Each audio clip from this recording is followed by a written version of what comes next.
other business developments, alarm has again been expressed over the unabating rise in the cost of living in South Africa. This is in reaction to yet another petrol price hike this month, which followed the steep 12% increase in the electricity tariff. It has been highlighted that these developments are likely to add to concerns around inflation remaining high, affecting the prospects of a lower interest rate environment.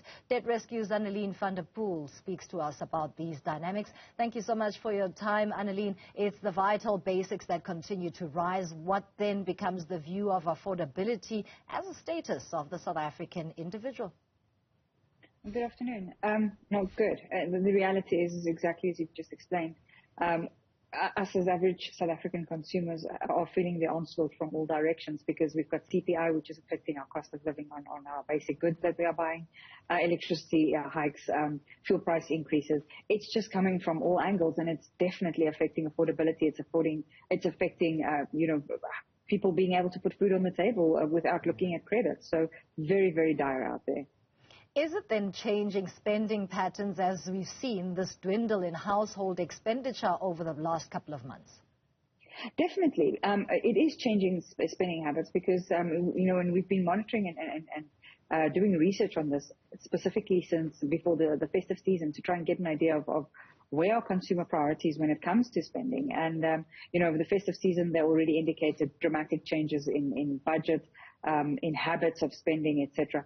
But what we are seeing now, for example, is consumers are spending on their household goods, their necessities, but a lot of them are turning to credit to do so. That is a big concern. If we're turning to using credit cards, store cards, payday loans and the likes to put food on the table and buy necessities, there's a definite change, but it's definitely not a good change.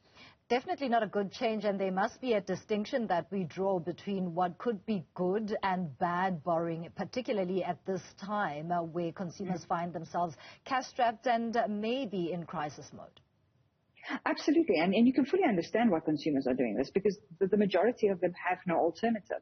They're not able to pay their bills. They're not able to keep up with, the inflationary impact on their goods, as well as then seeing, what electricity costs now and the impact that is having on us every time we see a fuel price hike. And we're not seeing the reductions in the interest rates. So it's definitely, it's not good, but we can understand why consumers are doing so because they left us very little option, unfortunately.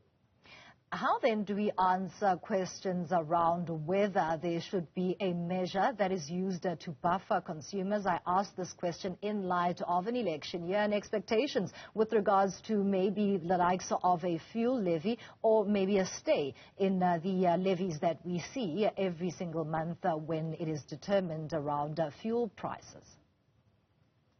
Well, it's very difficult to say because, obviously there's a lot that we hope that government can still get involved in and that government can do to look at the levies, for example. And these calls have been coming for not just months, but years from various institutions where they've said review, especially on the fuel price, because we know that the fuel price does not just affect us directly in terms of transport, whether it's a vehicle or public transport, but it also affects us indirectly because in South Africa, our goods are transported by road, which means they're by truck usually, which uses diesel.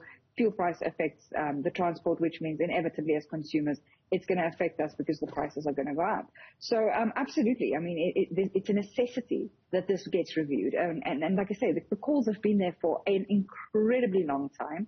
And at some point, hopefully, it's going to be heard.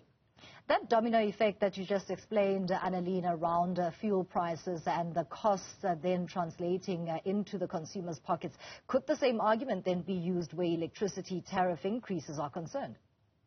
Well, absolutely. I mean, at the end of the day, the electricity price doesn't just go up for us as consumers. It goes up across the board and in different tariffs and for businesses as well. So manufacturing and production, their prices go up accordingly. And again, the same ripple effect on things that are manufactured are affected by this. And then, of course, we've got the other issue that we've been sitting with for a very long time, and that's load shedding. The load shedding has also led businesses to either it's affecting them, in other words, they're not producing, or they're having to look at alternative methods for electricity generation, which whether it be generators or solar or whatever, but that's investment, and inevitably, again, it's going to push up the cost of goods.